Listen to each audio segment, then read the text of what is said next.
berubah batu raksasa di langit. Apakah bulan berubah bentuk?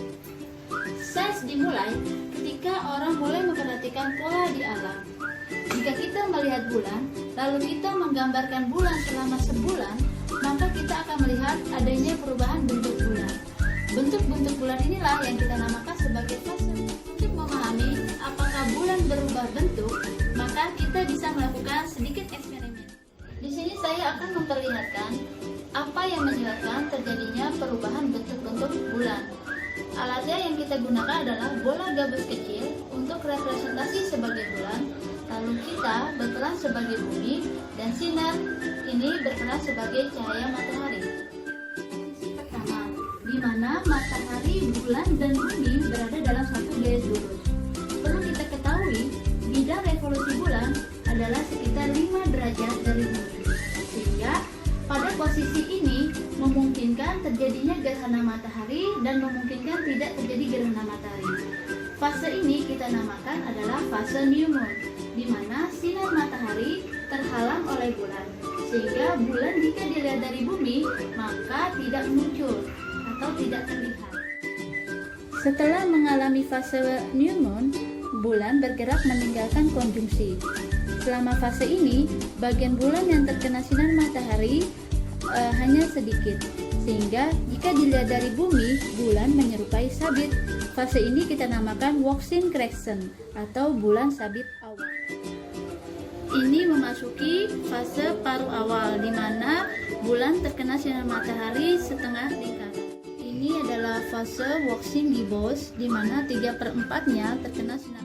Masuk ke dalam fase purnama, di mana posisinya adalah matahari, bumi, dan bulan berada di. Lalu bulan mulai memasuki tahap cembung akhir. Selanjutnya adalah fase paruh akhir. Saat ini bulan telah nyaris memutari bumi sebanyak 1 putaran penuh, sehingga dilihat dari bumi bulan berbentuk sabit. Kita menyebutnya adalah waning crescent.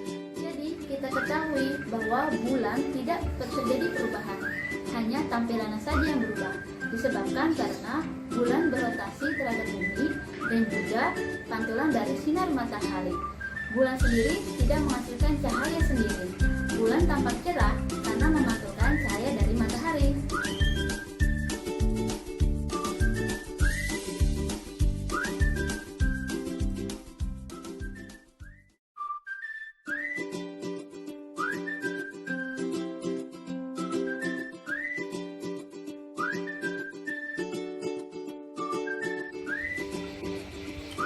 Tahap selanjutnya adalah kita membuat jendela-jendela pada kotak ini supaya nanti kita bisa mengintip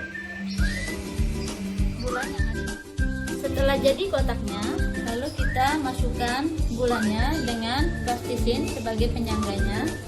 Pastikan taruh penyangganya di tengah, lalu kita masukkan bulannya. Oke, nah lalu jangan lupa kotak tersebut untuk ditutup supaya tidak ada lagi cahaya yang masuk ke dalam kotak tersebut. Ini adalah alat peraga diorama fase bulan. Di sini bahan yang dibutuhkannya tadi cukup mudah. Pembuatannya kotak diwarnai hitam supaya bisa memaksimalkan cahaya, lalu ditempelkan bulan. Kemudian kita membuat jendela. Di bagian depan ada 3 jendela, bagian belakang 3 jendela, samping itu 1 jendela. Lalu di sini ada petunjuk teknisnya. Ini adalah nama-nama fase bulan. Jika kita memposisikannya berada di luar bumi, maka bentukannya seperti ini. Mari kita lihat percobaan berikut ini. Jika di awal tadi kita memposisikan melihat bulan dari permukaan bumi, maka sekarang kita memposisikan kita berada di luar bumi, maka kita akan bisa melihat bentuk-bentuk fase bulan. Jika kita lihat, ini adalah fase full moon, di mana bulan disinari oleh cahaya matahari, sehingga kita bisa melihat bulan. Jika kita melihat dari sisi jendela lainnya, maka kita akan melihat bentuk bulan yang berbeda. Jika kita lihat, ini adalah bentuk berikutnya adalah fase setengah permukaan bulan tertutup dan setengah permukaan bulan terkena cahaya matahari atau jadi alat ini mudah sekali digunakan pembelajaran. Kita hanya perlu menggunakan senter dan kotak ini untuk melihat bulan dari berbagai sisi melalui jendela. Terima kasih sudah menyaksikan video saya. Semoga video saya tadi bermanfaat untuk kalian semua. Salam astronomi.